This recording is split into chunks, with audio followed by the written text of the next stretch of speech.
മുണ്ടക്കൈ ചൂരൽമല ഉരുൾപൊട്ടൽ പുനരധിവാസ പദ്ധതി ഇന്നിപ്പോൾ ചർച്ചയാവുകയാണ്. അടിയന്തര മന്ത്രിസഭായോഗം ആരംഭിച്ചു കഴിഞ്ഞു. ഈ പ്രദേശത്തുള്ളവർക്ക് വലിയ ആശങ്കയുണ്ട്. പ്രത്യേകിച്ച് കരട് ഗുണഭോക്തൃ പട്ടിക കൂടി പുറത്തു വന്നപ്പോൾ അതിൽ അടിമുടി പിഴവുകളാണ്. അതുകൊണ്ട് അവർക്ക് ആശങ്കയുണ്ട്. ഞങ്ങളുടെ പ്രതിനിധികൾ തത്സമയം വയനാട്ടിൽ നിന്ന് വിവരങ്ങളുമായി ചേരും. ഒപ്പം തന്നെ മന്ത്രിസഭായോഗത്തിന്റെ ഏറ്റവും പുതിയ വിശദാംശങ്ങളും നമ്മൾ പ്രേക്ഷകരെ അറിയിക്കുന്നുണ്ട്. കൂടാതെ ഇന്ന് കേരള ബ്ലാസ്റ്റേഴ്സിന്റെ നിർണായക മത്സരം നടക്കാൻ പോവുകയാണ്. 7:30 മുഹമ്മദൻ സ്പോർട്ടിങ്ങിനെതിരെയാണ് മത്സരം. സ്റ്റാറെ പുറത്താക്കിയതിനു ശേഷമുള്ള മത്സരം. ആരാധകർ വലിയ പ്രതിഷേധത്തിലാണ്, മാനേജ്മെന്റിനെതിരായ പ്രതിഷേധം.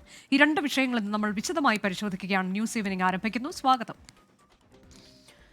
മുണ്ടക്കൈ ചൂരൽമല ഉരുൾപൊട്ടൽ പുനരധിവാസ പദ്ധതി ചർച്ച ചെയ്യുന്നതിനുള്ള നിർണായക മന്ത്രിസഭായോഗം ഇപ്പോൾ നടക്കുന്നു. പദ്ധതിയുടെ കരട് മന്ത്രിസഭായോഗം ചർച്ച ചെയ്യും. നിറയെ പിശകുകളുള്ള പുനരധിവാസ കരട് പട്ടികയെ ചൊല്ലി വലിയ പ്രതിഷേധം തുടരുന്ന സാഹചര്യത്തിൽ കൂടിയാണ് മന്ത്രിസഭായോഗം. കൈത്താങ് നൽകേണ്ട സംവിധാനം ഗൗരവമില്ലാതെ പെരുമാറിയതിന്റെ നിരാശയാണ് ദുരന്തബാധിതരുടെ മുഖത്ത് നിലവിലുള്ളത്. ഞങ്ങളുടെ പ്രതിനിധികൾ വയനാട്ടിൽ നിന്ന് സുർജിത്ത് അയ്യപ്പത്ത് ഉണ്ട്. കൂടാതെ തിരുവനന്തപുരത്ത് നിന്ന് ആർ ശ്രീജിത്തും. ആദ്യം നമ്മൾ പോകുന്നത് സുർജിത്ത് അയ്യപ്പത്തിലേക്കാണ്. സുർജിത്ത്, ഇപ്പോൾ ഒരു അടിയന്തര മന്ത്രിസഭായോഗം ചേരുന്നുണ്ട്, അത് തുടങ്ങിയിട്ടുണ്ട്. എന്തൊക്കെ തീരുമാനങ്ങൾ, പ്രധാനപ്പെട്ട തീരുമാനങ്ങൾ നമ്മൾ പ്രതീക്ഷിക്കുന്നുണ്ട്? അതിന് മുൻപായി, ആ തീരുമാനങ്ങൾ വരാനിരിക്കുന്നതേ ഉള്ളൂ. അതിന് മുൻപായി ഇപ്പോൾ കഴിഞ്ഞ ദിവസങ്ങളിലൊക്കെ നമ്മൾ റിപ്പോർട്ട് ചെയ്ത കുറച്ച് പ്രശ്നങ്ങളുണ്ട്. അടിമുടി പിഴവ് വന്നൊരു ഗുണഭോക്തൃ പട്ടിക, കരട് ഗുണഭോക്തൃ പട്ടിക, അതിന്മേലുള്ള ആശങ്ക. കൂടാതെ നിലവിൽ അവർ അഭിമുഖീകരിക്കുന്ന ചില പ്രശ്നങ്ങളുണ്ട്. വാടകയ്ക്ക് കഴിയുമ്പോൾ പലർക്കും അതിൽ പൈസ കൃത്യമായി കിട്ടാത്ത പ്രശ്നങ്ങൾ. അങ്ങനെ ഇനി എന്ത് എന്നുള്ളതിൽ വലിയൊരു ചോദ്യം. അതിനൊക്കെയുള്ളൊരു ഉത്തരം ഏകദേശം ഇന്നിപ്പോൾ നമുക്ക് അല്പസമയത്തിനകം കിട്ടുമെന്ന് പ്രതീക്ഷിക്കാം. പക്ഷേ അവിടെയുള്ളവരുടെ ആശങ്ക അതെത്ര വലുതാണ് ഈ 5 മാസം കഴിയുമ്പോഴും? സുർജിത്ത്. അനുജ, ഈ ദുരന്തവുമായി ബന്ധപ്പെട്ട 5 മാസത്തിലേക്ക് എത്തുന്നു എന്നുള്ളതാണ്. അതിൽ ഏറ്റവും പ്രധാനപ്പെട്ട കാര്യം ഈ പുനരധിവാസവുമായി ബന്ധപ്പെട്ട കാര്യത്തിലാണ് ഏറ്റവും വലിയ രീതിയിലുള്ള വിമർശനങ്ങൾ ഉയരുന്നത്. അതായത് പുനരധിവാസത്തിൻ്റെ ആദ്യഘട്ടം എന്ന് പറയുന്നത് സ്ഥലമേറ്റെടുപ്പ് തന്നെയാണ്. ആ സ്ഥലമേറ്റെടുപ്പ് വയനാടിനെ സംബന്ധിച്ച് ഇത്രയും ഒരു ടൗൺഷിപ്പ് നിർമ്മിക്കാനുള്ള ഭൂമി എന്ന് പറയുന്നത് വലിയ കടമ്പ തന്നെയാണ് സർക്കാരിൻ്റെ മുന്നിൽ. അതിൽ 28ഓളം സ്ഥലങ്ങളാണ് പരിശോധന നടത്തിയത്. ഇവിടെ ജന്മം ഭൂമി കുറവാണ് എന്നുള്ളതാണ്. തോട്ടം മേഖലയായതിനാൽ തന്നെ അങ്ങനത്തെ ഭൂമിയാണ് ലഭിക്കുക. സ്വാഭാവികമായും ഈ ദുരന്തബാധിതരുമായി ചീഫ് സെക്രട്ടറി ആദ്യഘട്ടത്തിൽ സംസാരിച്ചിരുന്നതാണ്. അവർ മേപ്പാടിയും പരിസരത്തും ടൗൺഷിപ്പ് എന്നുള്ള ആശയമാണ് പങ്കുവച്ചത്. പല സ്ഥലങ്ങളും നോക്കിയതാണ്. മധ്യപ്രദേശ് സർക്കാരിന് കീഴിലുള്ള ബിനാച്ചി എസ്റ്റേറ്റ് ഉൾപ്പെടെയുള്ള സ്ഥലങ്ങൾ നോക്കിയതാണ്. പക്ഷേ ഏറ്റവും ഒടുവിൽ എൽസ്റ്റൺ എസ്റ്റേറ്റും അതോടൊപ്പം തന്നെ നെടുമ്പാലയിലെ എസ്റ്റേറ്റും, അതായത് ഹാരിസൺ മലയാളത്തിന് കീഴിലുള്ള നെടുമ്പാലയിലെ എസ്റ്റേറ്റും, ഇങ്ങനെ 2 എസ്റ്റേറ്റുകൾ ഏറ്റെടുക്കുക, അവിടെ ടൗൺഷിപ്പ് നിർമ്മിക്കുക എന്നുള്ള തരത്തിലേക്കുള്ള തീരുമാനത്തിലേക്കാണ് സംസ്ഥാന സർക്കാർ എത്തിയത്. ഇത് ദുരന്ത നിവാരണ നിയമം അനുസരിച്ചുള്ള അത്തരത്തിലുള്ള നടപടിയുമായി ബന്ധപ്പെട്ട് അത് ഭൂമി ഏറ്റെടുപ്പ് സാധ്യമാക്കുക എന്നുള്ള തരത്തിലേക്കാണ് സർക്കാർ മുന്നോട്ട് പോയത്. പക്ഷേ ഇത് വേണ്ടത്ര വിധത്തിലുള്ള ഒരു കൂടിയാലോചനകൾ ഈ എസ്റ്റേറ്റ് അധികൃതരുമായി ഉണ്ടായില്ലെന്നുള്ള ആക്ഷേപം പൊതുവെ ഉയർന്നിട്ടുണ്ട്. അതായത് ഒരു കൃത്യമായൊരു ചർച്ച നടന്നില്ല. ഏകപക്ഷീയമായി ഭൂമി ഏറ്റെടുക്കാനുള്ള ശ്രമമാണ് നടക്കുന്നതെന്നുള്ള ഉൾപ്പെടെയുള്ള ആരോപണങ്ങൾ ഉന്നയിച്ചുകൊണ്ട് ഇവർ കോടതിയിൽ പോയപ്പോൾ അത് നിയമവ്യവഹാരമായി തന്നെ അത് നിലനിൽക്കുന്ന ഒരു പശ്ചാത്തലം കൂടിയുണ്ട്. അതായത് ഈ കോടതി വിധി അനുകൂലമായാൽ മാത്രമേ ഈ ഭൂമി ഏറ്റെടുപ്പ് സാധ്യമാവുകയുള്ളൂ എന്നുള്ളതാണ് സർക്കാരിൻ്റെ മുമ്പിലുള്ള ഏറ്റവും പ്രധാനപ്പെട്ട കടമ്പ. അത് കോടതിക്ക് മുന്നിലായുള്ള കാര്യമാണ്. പിന്നെ അടുത്ത ഘട്ടം എന്ന് പറയുന്നതാണ് ഈ ലിസ്റ്റ് തയ്യാറാക്കുക എന്നുള്ളത്. അതിൽ സർക്കാർ ചില തരത്തിലുള്ള ഉപാധികൾ വെച്ചിട്ടുണ്ട്. അതായത് ഈ ആൾനാശം സംഭവിച്ചവരും വീട് പൂർണ്ണമായും തകർന്നവരും പാടി ഉൾപ്പെടെയുള്ള അങ്ങനെ താമസിക്കുന്ന ആളുകളും അവർക്ക് ആദ്യ പരിഗണന നൽകുക എന്നുള്ള തരത്തിലുള്ള നിലപാടാണ് സംസ്ഥാന സർക്കാർ സ്വീകരിച്ചത്. അതുമായി ബന്ധപ്പെട്ടാണ് ഇങ്ങനെ ഒരു പട്ടിക, ഗുണഭോക്തൃ പട്ടിക ഉണ്ടാക്കാനുള്ള നിർദ്ദേശം നൽകിയത്. കഴിഞ്ഞ 26-ാം തീയതിയാണ് ഇതുമായി ബന്ധപ്പെട്ട ഗവൺമെന്റ് ഉത്തരവ് ഇറങ്ങിയത്. ആ ഉത്തരവ് ഇറങ്ങിയതിനു ശേഷം 10 ദിവസത്തിനകം ഈ പട്ടിക ഉണ്ടാക്കണമെന്നുള്ള തരത്തിലുള്ള നിർദ്ദേശമാണ് മാനന്തവാടി സബ് കളക്ടർക്ക് നൽകിയത്. പക്ഷേ ആ പട്ടിക ഗുരുതരമായ പിഴവുകളോടെ 20 ദിവസം കഴിഞ്ഞിട്ടാണ് പട്ടിക പുറത്തിറങ്ങുന്നത്. അതായത് ഇരട്ടിപ്പാണ്. ഒരു വാർഡിൽ, 11-ാം വാർഡിൽ തന്നെ 70ഓളം പേരുടെ ആകെ 192 കുടുംബങ്ങൾക്ക് വേണ്ടിയുള്ള കുടുംബങ്ങളാണ് പട്ടികയിൽ ഉൾപ്പെട്ടത്. പക്ഷേ അതിൽ 70 പേർ ഇരട്ടിപ്പാണ് എന്നുള്ളതാണ് ഏറ്റവും വലിയ പ്രതിസന്ധി. അത് കണ്ടെത്തിയത് ഈ ആക്ഷൻ കൗൺസിലിൻ്റെ ഭാരവാഹികൾ തന്നെയാണ്. അവർ സൂക്ഷ്മമായ രീതിയിൽ പരിശോധന നടത്തി. അങ്ങനെയാണ് അങ്ങനെ ഒരു കണ്ടെത്തലുണ്ടായത്. അതുതന്നെ ആ ആദ്യ പട്ടികയിൽ തന്നെ ഇത്തരത്തിൽ വലിയ രീതിയിലുള്ള പ്രതിസന്ധി നിലനിൽക്കുന്ന പശ്ചാത്തലമുണ്ടായി. അതിൽ തന്നെ കൈപൊള്ളി സർക്കാരിനും ഉദ്യോഗസ്ഥർക്കും എന്നുള്ളതാണ്. ഇന്നലെ വലിയ ഒരു സമരം ദുരന്തബാധിതർ മേപ്പാടി പഞ്ചായത്തിലെത്തിയ LSGD ജോയിന്റ് ഡയറക്ടറെ തടഞ്ഞു വെച്ചുകൊണ്ടുള്ള ഒരു സമരമാണ് കണ്ടത്. ആ സമരത്തെ പിന്തുണച്ചുകൊണ്ട് ഈ ദുരന്ത ബാധിതരായിട്ടുള്ള ആളുകൾക്കൊപ്പം ഈ പഞ്ചായത്ത് അധികൃതരും ചേർന്നു. നേരത്തെ പഞ്ചായത്ത് അധികൃതർ ഒരു പട്ടിക തയ്യാറാക്കിയിരുന്നു. അത് സർവകക്ഷി യോഗം വിളിച്ച്, അതായത് പ്രാദേശിക സർവകക്ഷി യോഗം വിളിച്ച് എല്ലാവരുടെയും പിന്തുണയോടുകൂടി 502 പേരോട് അടങ്ങുന്ന ഒരു പട്ടികയാണ് തയ്യാറാക്കിയത്. ആ പട്ടികയിലാണ് പരിഗണിക്കപ്പെടേണ്ട ആളുകൾ ഉള്ളത് എന്നുള്ള നിർദ്ദേശമാണ് ഈ പഞ്ചായത്ത് ഉൾപ്പെടെ നൽകിയത്. പക്ഷേ ഇവരുമായി കൂടിയാലോചനയോ അത്തരം കാര്യങ്ങളോ ഒന്നും ഉണ്ടായില്ലെന്ന് പഞ്ചായത്തും ആരോപിക്കുന്നുണ്ട്. പഞ്ചായത്തിനെയോ പ്രാദേശിക നേതൃത്വത്തെയോ കണക്കിലെടുക്കാൻ വേണ്ടി ജില്ലാ ഭരണകൂടമോ മറ്റ് സംവിധാനങ്ങളോ തയ്യാറായിട്ടില്ല എന്നുള്ള ആക്ഷേപവും പരാതിയുമാണ് പൊതുവെ ഉയരുന്നത്. എന്തായാലും ഇതിൻ്റെ അടിസ്ഥാനത്തിൽ വലിയ രീതിയിലുള്ള വിമർശനം ഉയർന്നു. ആളുകളെ സംബന്ധിച്ച് വലിയ ആശങ്കയുണ്ട്. ഇത് എന്ന് സാധ്യമാകും എന്നതുൾപ്പെടെയുള്ള ആശങ്ക നിലനിൽക്കുന്ന ഒരു പശ്ചാത്തലം കൂടിയുണ്ട്. മാത്രമല്ല, അതിലേറ്റവും പ്രധാനപ്പെട്ട കാര്യം നിരവധി ഓഫറുകൾ വന്നിരുന്നു. 100 വീടുകൾ എന്നുള്ള നിരവധി ഓഫറുകൾ പല ഘട്ടങ്ങളിലായി വന്നിരുന്നതാണ്. അതായത് പല സംഘടനകൾ, കാത്തോലിക്ക സഭയും മുസ്ലിം ലീഗും രാഹുൽ ഗാന്ധിയും കോൺഗ്രസും ഉൾപ്പെടെ അങ്ങനെ DYFI അടക്കമുള്ള യുവജന സംഘടനകൾ, യൂത്ത് കോൺഗ്രസ് അടക്കമുള്ള യുവജന സംഘടനകൾ ഇവരെല്ലാം തന്നെ വീടുകൾ നിർമ്മിച്ച് നൽകാമെന്നുള്ള തരത്തിലുള്ള ഉപാധികൾ മുന്നോട്ട് വെച്ചിരുന്നു. ഒരുപാട് സ്വകാര്യ സംരംഭകരും ഇതിന് തയ്യാറായി വന്നു. പക്ഷേ ഈ വീടുകൾ ഓഫർ ചെയ്തവരുടെ യോഗം വിളിക്കാൻ പോലും സംസ്ഥാന സർക്കാർ തയ്യാറായിട്ടില്ല എന്നുൾപ്പെടെയുള്ള ആക്ഷേപങ്ങൾ വളരെ ശക്തമായ രീതിയിൽ തന്നെ ഉയർന്നിരുന്നു. ഇത് കർണാടക സർക്കാർ സംസ്ഥാന സർക്കാരിന്, കേരളത്തിന് അയച്ച ഒരു കത്ത് പുറത്തു വന്നതോടുകൂടിയാണ് ഈ വിഷയം ഗൗരവമായ സമീപനം സംസ്ഥാന സർക്കാരിൻ്റെ ഭാഗത്തുനിന്നുണ്ടായത്. ഉടൻ തന്നെ യോഗം വിളിക്കുമെന്നുള്ള പ്രഖ്യാപനം വന്നത് പിന്നീടാണ്. ഇത്തരം കാര്യങ്ങളിലെല്ലാം തന്നെ ഒരു അലംഭാവം തുടരുന്നു എന്നുള്ള ആക്ഷേപമാണ് ഉയരുന്നത്. ഏറ്റവും പ്രധാനപ്പെട്ട കാര്യം ഏവരും ഉറ്റുനോക്കുന്നത് ഇന്ന് മന്ത്രിസഭാ യോഗത്തിൽ ഈ പൊടുന്നനെ എടുത്ത തീരുമാനത്തിൻ്റെ ഭാഗമായുള്ള മന്ത്രിസഭാ യോഗത്തിലേക്കാണ്. ആ യോഗത്തിൽ കൃത്യമായ രീതിയിലുള്ള ഒരു ഇടപെടൽ ഉണ്ടാകും. അതായത് ഇതുവരെ സംസ്ഥാന സർക്കാർ കഴിഞ്ഞിട്ടുള്ളത് ഈ 300 രൂപ ദൈനംദിന ധനസഹായം, അതോടൊപ്പം തന്നെ ഈ 1000 രൂപ ഈ നൽകൽ ഉൾപ്പെടെയുള്ള കാര്യങ്ങൾ, അതായത് ഇവരുടെ ഉപജീവനത്തിന് ആവശ്യമായ തുക നൽകൽ ഉൾപ്പെടെയുള്ള കാര്യങ്ങളിൽ അതിൽ വിമർശനങ്ങൾ ഉണ്ടായിട്ടുണ്ടെങ്കിൽ ഒരു പരിധിവരെ സംസ്ഥാന സർക്കാരിന് അത് ആ പ്രശ്നങ്ങൾ പരിഹരിക്കാൻ വേണ്ടി സാധിച്ചിട്ടുണ്ടെന്നുള്ള ആശ്വാസകരമാണ്. പക്ഷേ പല ഘട്ടങ്ങളിലും ഈ കേന്ദ്ര സർക്കാരിൻ്റെ ധനസഹായം അടക്കം, പ്രത്യേക പാക്കേജ് അടക്കമുള്ള ആവശ്യങ്ങൾ സംസ്ഥാന സർക്കാർ ഉന്നയിച്ചതാണ്. പക്ഷേ അതിനോടൊന്നും ഒരു അനുഭാവപൂർവമായ നിലപാടില്ല. എങ്ങനെയാണ് ഇത് മാത്രമല്ല, എങ്ങനെയാണ് ഈ ദുരന്ത CMDRFിലെ തുക എങ്ങനെ വിനിയോഗിക്കുന്നത് ഉൾപ്പെടെയുള്ള കാര്യങ്ങളിൽ വ്യക്തത വരേണ്ടതുണ്ട്. അത്തരം കാര്യങ്ങളിലേക്ക് ആണ് ഇനി ചർച്ചകൾ വരേണ്ടത്. മാത്രമല്ല, വയനാട് അറിയുന്ന ഒരു ഏതെങ്കിലും തരത്തിലുള്ള ഒരു ഓഫീസർക്ക് ഇതുമായി ബന്ധപ്പെട്ട ചുമതല വേണം. മാത്രമല്ല, ഈ ഒരു വ്യക്തതയോടെയുള്ള ഇടപെടലിന്റെ സമയം കഴിഞ്ഞിരിക്കുന്നു എന്നതാണ്. ഇന്നിപ്പോൾ അടിയന്തരമായി ചേരുന്ന മന്ത്രിസഭാ യോഗം, അതിൽ എന്തൊക്കെ കാര്യങ്ങൾ പരിഗണനയ്ക്ക് വരും? ശ്രീജിത്ത് വിശദാംശങ്ങളുമായുണ്ട്. ശ്രീജിത്ത്, ഓൺലൈനായാണ് ഈ അടിയന്തര യോഗം ചേരുന്നത്. പ്രധാനമായും വയനാടിന്റെ പുനരധിവാസ പദ്ധതി, അതിൻ്റെ ഒരു കരട് ഇന്നത്തെ യോഗത്തിൽ തയ്യാറാക്കുമോ? അനുജ, ജൂലൈ 30-നാണ് വയനാട് ജില്ലയിലെ മുണ്ടക്കൈ ചൂരൽമല മേഖലയിൽ ഉരുൾപൊട്ടൽ വലിയ തോതിൽ നാശം വിതച്ചത്. ഇപ്പോൾ 5 മാസമായിട്ടും ഒരു സമഗ്രമായ പുനരധിവാസ പദ്ധതി ആവിഷ്കരിച്ചില്ല എന്ന വിമർശനം സർക്കാർ നേരിടുന്നതിനിടെയാണ് ഇന്ന് 3:30-ന് മന്ത്രിസഭാ യോഗം ആരംഭിച്ചിരിക്കുന്നത്.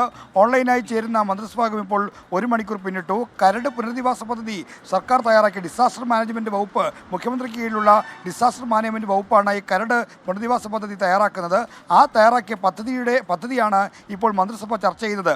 അതായത് നേരത്തെ സുജിത് അയ്യപ്പൻ സൂചിപ്പിച്ച പോലെ വയനാട്ടിലെ 2 പ്രധാനപ്പെട്ട എസ്റ്റേറ്റുകളാണ് പുനരധിവാസത്തിനായി ഏറ്റെടുത്തിരിക്കുന്നത്. നെടുമ്പോല എസ്റ്റേറ്റും ഒപ്പം തന്നെ എൽസ്റ്റൺ എസ്റ്റേറ്റും. എൽസ്റ്റൺ എസ്റ്റേറ്റ് കൽപ്പറ്റ നഗരത്തിൻ്റെ ഹൃദയഭാഗത്തുള്ള എസ്റ്റേറ്റാണ്. ഈ 2 എസ്റ്റേറ്റുകളിൽ എത്ര ടൗൺഷിപ്പ് നിർമ്മിക്കേണ്ടത് എങ്ങനെയാണ്, ഈ ടൗൺഷിപ്പിൽ എത്ര വീടുകൾ ഉണ്ടാവണം, എത്ര സ്ഥലത്തായിരിക്കണം വീടുകളും മറ്റ് നിർമ്മാണങ്ങളും ഉണ്ടാകേണ്ടത്, മറ്റ് സ്ഥലങ്ങൾ എങ്ങനെ വിനിയോഗിക്കണം, ഒപ്പം തന്നെ നിർമ്മിക്കുന്ന വീടുകളുടെ വിസ്തീർണം എത്രയാക്കണം തുടങ്ങിയ വിശദാംശങ്ങളടങ്ങിയ ഒരു കരട് പദ്ധതിയാണ് ഇപ്പോൾ മന്ത്രിസഭ ചർച്ച ചെയ്യുന്നത്. ഈ പദ്ധതിയുടെ മേൽനോട്ടത്തിനായി ഒരു പ്രത്യേക സമിതി ഉണ്ടാകും. അതായത് മേപ്പാടിയിലെ നെടുമ്പോല എസ്റ്റേറ്റിലും ഒപ്പം തന്നെ കൽപ്പറ്റയിലെ എൽസ്റ്റൺ എസ്റ്റേറ്റിൽ നടക്കുന്ന ടൗൺഷിപ്പ് പദ്ധതിയുടെ പുനരധിവാസത്തിൽ അതിൻ്റെ മേൽനോട്ടത്തിനായി ഒരു പ്രത്യേക സമിതി ഉണ്ടാകും. ഈ ടൗൺഷിപ്പ് പദ്ധതിയുടെ രൂപരേഖ തയ്യാറായാൽ ഉടൻ തന്നെ മുഖ്യമന്ത്രി ഈ പദ്ധതിയുടെ നേരത്തെ ഈ കർണാടക സർക്കാർ അടക്കമുള്ള ആളുകൾ വീടുകൾ വെച്ച് നിർമ്മിച്ച് നൽകാമെന്ന് പറഞ്ഞിട്ടുണ്ട്.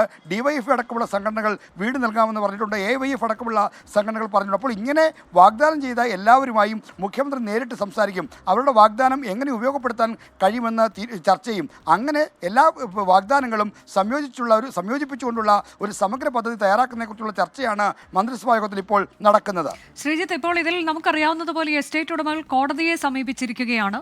അവർക്ക് ചില പരാതികൾ ഒക്കെ ഉണ്ട്, ആശങ്കകളുണ്ട്. അതിൽ കോടതിയുടെ ഭാഗത്തു നിന്ന് എന്ത് തീരുമാനം വരുന്നു എന്നുള്ളതാണ് ഏറെ പ്രധാനം. ആ കോടതി ഉത്തരവ് വരുന്ന മുറയ്ക്ക് തന്നെ ഇപ്പോൾ ഈ തയ്യാറാക്കാൻ പോകുന്ന കാര്യങ്ങൾ അനുസരിച്ച് അടുത്ത പദ്ധതിയിലേക്ക്, പുനരധിവാസ പദ്ധതിയിലേക്ക് സർക്കാർ കടക്കും. അങ്ങനെയാണോ മനസ്സിലാക്കേണ്ടത്? അനുജ, ഈ എസ്റ്റേറ്റ് ഭൂമിയുമായി ബന്ധപ്പെട്ട നിയമപരമായ തടസ്സങ്ങളാണ് ഇപ്പോൾ ഈ പുനരധിവാസ പദ്ധതി ചർച്ച ചെയ്യുന്നതിനും അതിൻ്റെ തീരുമാനങ്ങൾ എടുക്കുന്നതിനും വൈകിച്ചത് എന്നാണ് റവന്യൂ മന്ത്രി കെ രാജൻ ആവർത്തിച്ച് വിശദീകരിച്ചുകൊണ്ടിരിക്കുന്നത്. സാധാരണ പൊതു ആവശ്യങ്ങൾക്കായി ഭൂമി ഏറ്റെടുക്കുമ്പോൾ 2013 ലാൻഡ് അക്വിസിഷൻ LRR ആക്ട് പ്രകാരമാണ് ഭൂമി ഏറ്റെടുക്കുന്നത്. അങ്ങനെ ഭൂമി ഏറ്റെടുക്കുന്ന സമയത്ത് ഏതാണ്ട് 3 വർഷത്തെ നടപടിക്രമങ്ങൾ അക്കാര്യത്തിലുണ്ടാകും. ആ കാലതാമസം ഒഴിവാക്കുന്നതിന് വേണ്ടിയാണ് ഡിസാസ്റ്റർ മാനേജ്മെൻറ്റ് ആക്ട് പ്രകാരം ഈ കൽപ്പറ്റയിലെ എസ്റ്റേറ്റും മേപ്പാടിയിലെ നെടുമ്പോൽ എസ്റ്റേറ്റും ഏറ്റെടുക്കാനുള്ള തീരുമാനം എടുത്തത്. എന്നാൽ ആ തീരുമാനത്തെ ചോദ്യം ചെയ്ത് കോടതിയിൽ ഈ എസ്റ്റേറ്റ് ഉടമകളും മറ്റും പോയതാണ് നിയമതടസ്സം ഉണ്ടാക്കിയത്. അതുമായി ബന്ധപ്പെട്ട കാര്യങ്ങൾ കോടതിയുടെ തീർപ്പ് വൈകാതെ വരുമെന്ന് പ്രതീക്ഷിക്കുന്നു. അതിന് സമാന്തരമായി തന്നെ പുനരധിവാസ പദ്ധതിയുടെ കരട് ചർച്ച ചെയ്ത് അന്തിമമായി അംഗീകരിച്ച് മുന്നോട്ട് പോകാമെന്നാണ് സർക്കാർ കരുതുന്നത്. എന്തായാലും ഭൂമിയുടെ കാര്യത്തിൽ നിയമപരമായ തടസ്സം ഇപ്പോഴും ഒരു വെല്ലുവിളിയായി തന്നെ നിൽക്കുന്നു. എന്നാൽ അതിന് പരിഹാരം കാണാൻ കഴിയുമെന്ന് പ്രതീക്ഷിക്കുന്നു. ഡിസാസ്റ്റർ മാനേജ്മെൻറ്റ് ആക്ട് അനുസരിച്ചുള്ള ഭൂമി ഏറ്റെടുക്കലാകുമ്പോൾ മറ്റ് തടസ്സങ്ങളില്ലാതെ കാലതാമസമില്ലാതെ സർക്കാരിന് ഭൂമി സ്വന്തം നിയന്ത്രണത്തിൽ കൊണ്ടുവരാൻ കഴിയുമെന്നാണ് റവന്യൂ ഉദ്യോഗസ്ഥർ പറയുന്നത്. ഈ കഴിഞ്ഞ ദിവസം പുറത്തിറങ്ങിയ കരട് ഗുണഭോക്തൃ പട്ടിക, അതിനെക്കുറിച്ച് വലിയ പരാതികൾ, അടിമുടി പിഴവുകൾ, നമ്മളൊക്കെ പല കുറി അതിനെക്കുറിച്ച് സംസാരിച്ചു കഴിഞ്ഞതാണ്. അതും ഇന്നത്തെ മന്ത്രിസഭാ യോഗത്തിൽ ചർച്ചയാകില്ലേ ശ്രീജിത്ത്? അനുജ, കരട് പുനരധിവാസ പദ്ധതിയിൽ വരുന്ന ഗുണഭോക്താക്കളുടെ കരട് പട്ടിക സംബന്ധിച്ചാണ് ആക്ഷേപങ്ങൾ ഉയർന്നിട്ടുള്ളത്. മന്ത്രിസഭ ചർച്ച ചെയ്യുന്നത് വയനാട് ഈ ജില്ലയിലെ മുണ്ടക്കൈ ചൂരൽമല പ്രദേശങ്ങളിൽ ഉണ്ടായ ദുരന്തത്തിൽ ഇരയായവരുടെ പുനരധിവാസമാണ് ചർച്ച ചെയ്യുന്നത്. സ്വാഭാവികമായും ഇപ്പോൾ ആദ്യ ഗുണഭോക്തൃ പട്ടികയുമായി ബന്ധപ്പെട്ട് വരുന്ന പരാതികൾ, ആക്ഷേപങ്ങളൊക്കെ തന്നെ ചർച്ചയാകും. അപ്പോൾ പുനരധിവാസ പദ്ധതിയും ആക്ഷേപരഹിതമായി എങ്ങനെ നടത്താം എന്നതിനെപ്പറ്റിയുള്ളൊരു സമഗ്രമായ ചർച്ച ഈ മന്ത്രിസഭാ യോഗത്തിൽ ഉണ്ടാകുമെന്നാണ് പ്രതീക്ഷിക്കുന്നത്. ഇവിടെ ഈ ഗുണഭോക്തൃ പട്ടികയുമായി ബന്ധപ്പെട്ട് ഉയർന്നിരിക്കുന്ന പ്രധാനപ്പെട്ട ആക്ഷേപം ഇരട്ടിപ്പാണ്. മറ്റൊന്ന്, 70ഓളം അർഹരായ ആളുകൾ പട്ടികയ്ക്ക് പുറത്താണ്. 2 ഘട്ടമായി പുനരധിവാസ പദ്ധതിയുടെ ഗുണഭോക്തൃ പട്ടിക പ്രസിദ്ധീകരിക്കാം. അത് 2 ഘട്ടമായി നടപ്പിലാക്കുന്നതുകൊണ്ടാണ് ഇത്തരം ചില പിഴവുകൾ വന്നത് എന്നാണ് സർക്കാരിൻ്റെ വിശദീകരണം. എങ്കിൽ പോലും വളരെ വൈകാരികമായി അവിടുത്തെ ജനങ്ങൾ ഇതിനെ കാണുന്ന ഒരു വിഷയമായതുകൊണ്ടും സംസ്ഥാനമാകെ ശ്രദ്ധിക്കുന്ന വിഷയമായതുകൊണ്ടും ഇതിൽ പിഴവ് ഇല്ലാതെ കുറ്റമറ്റ രീതിയിൽ കാര്യങ്ങൾ മുന്നോട്ട് പോകണമെന്ന് താല്പര്യം സർക്കാരിനുണ്ട്. അത് അല്ലെങ്കിൽ സർക്കാരിന് തന്നെ വലിയ തിരിച്ചടിയായി മാറുമെന്നും അവർ കരുതുന്നുണ്ട്. അതുകൊണ്ടാണ് അടിയന്തരമായി ഈ വിഷയം മന്ത്രിസഭ പരിഗണിക്കുന്നത്.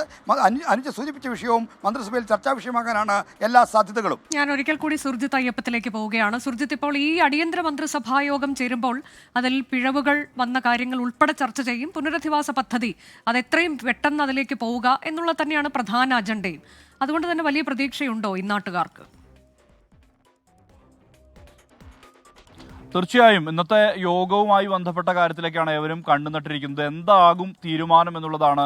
ഇത് സംബന്ധിച്ച് എന്ത് തരത്തിലുള്ള നിലപാടാകും സംസ്ഥാന സർക്കാർ എടുക്കുക എന്നുള്ളതാണ്. കാരണം ഈ ഉപസമിതി വളരെ സജീവമായിരുന്നു. ദുരന്ത നിവാരണ പ്രവർത്തനങ്ങളുമായി ബന്ധപ്പെട്ട ആ ഘട്ടത്തിൽ ഉപസമിതി വളരെ സജീവമായിരുന്നു.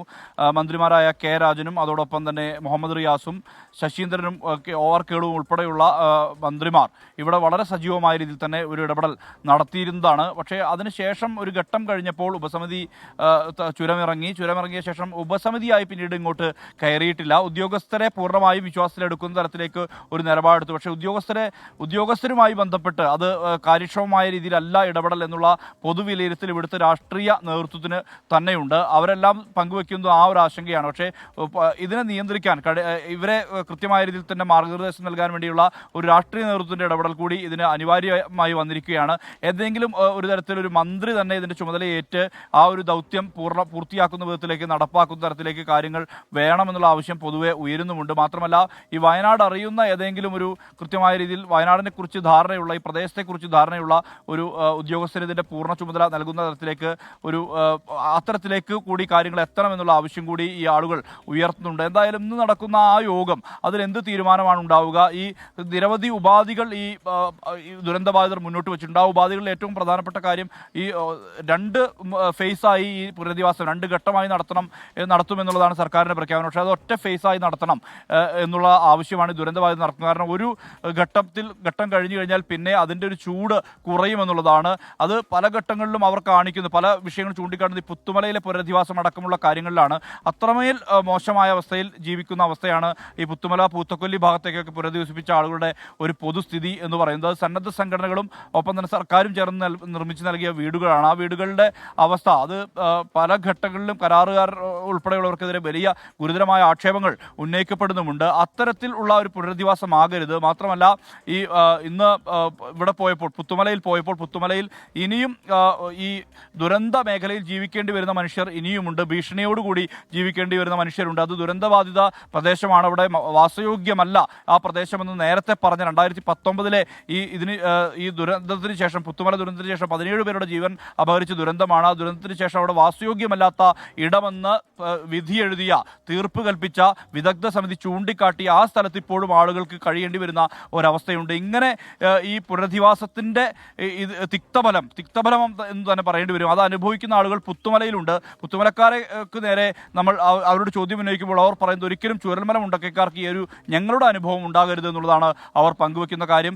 എന്തായാലും രാജ്യത്തു തന്നെ ഏറ്റവും മാതൃകാപരമായ ഒരു ടൗൺഷിപ്പ് ആകും അത്. ഏറ്റവും ചർച്ച ചെയ്യപ്പെടുന്ന വിധത്തിലുള്ള ലോകോത്തര വിധത്തിലുള്ള പുനരധിവാസ നടപടിയാകും സംസ്ഥാന സർക്കാർ പൂർത്തീകരിക്കുക എന്നുള്ളത് സർക്കാർ തന്നെ വ്യക്തമാക്കിയതാണ്. സ്വാഭാവികമായും അത് പ്രതീക്ഷയോടുകൂടി കാണുകയാണ്. അതിനു വേണ്ടി വരുന്ന ഇപ്പോൾ ഒരു 5 മാസമാകുന്ന ഘട്ടത്തിൽ പോലും ഇത്രയും ഒരു നടപടികൾക്ക് വേഗം പോരാ എന്നുള്ള പൊതുവേ ഉള്ള പരാതി ഉയരുന്നുണ്ട്. അത് ഉദ്യോഗസ്ഥല വീഴ്ചയെങ്കിൽ അത് പരിഹരിക്കാനുള്ള ഇടപെടൽ ഉണ്ടാകണം. സർക്കാരിന്റെ ഭാഗത്തുള്ള വീഴ്ചയാണെങ്കിൽ അത് പരിഹരിക്കാനുള്ള ഇടപെടൽ ഉണ്ടാകണം. അത്തരത്തിലുള്ള നടപടിയിലേക്ക് കണ്ണു നട്ടിരിക്കുകയാണ് ഈ പ്രദേശവാസികൾ എല്ലാവരും. ആ ഒരു നടപടി ഉണ്ടാകുമെന്നുള്ള പ്രതീക്ഷ തന്നെയാണ് ഇവർ പങ്കുവെക്കുന്നത്. ഈ ഓഫർ ചെയ്ത വീടുകളടക്കം അതിന്റെ കാര്യങ്ങൾ ഉൾപ്പെടെയുള്ള കാര്യങ്ങൾ വേഗത്തിൽ തീരുമാനം എടുക്കേണ്ടതുണ്ട്. അത്തരം തീരുമാനത്തിലേക്ക് ഏതെങ്കിലും ഒരു മന്ത്രി തന്നെ ചുമതല ഏൽക്കുന്ന തരത്തിലേക്ക് ഈ കാര്യങ്ങൾ എത്തുമോ എന്നുള്ളതാണ് ഇവരും ഉറ്റുനോക്കുന്നത്. അനുജ, അതെ, പുനരധിവാസത്തിന്റെ ലോകോത്തര മാതൃകയാകും ഉണ്ടാവുക എന്നുള്ളതാണ് സർക്കാർ നൽകുന്ന വാഗ്ദാനം.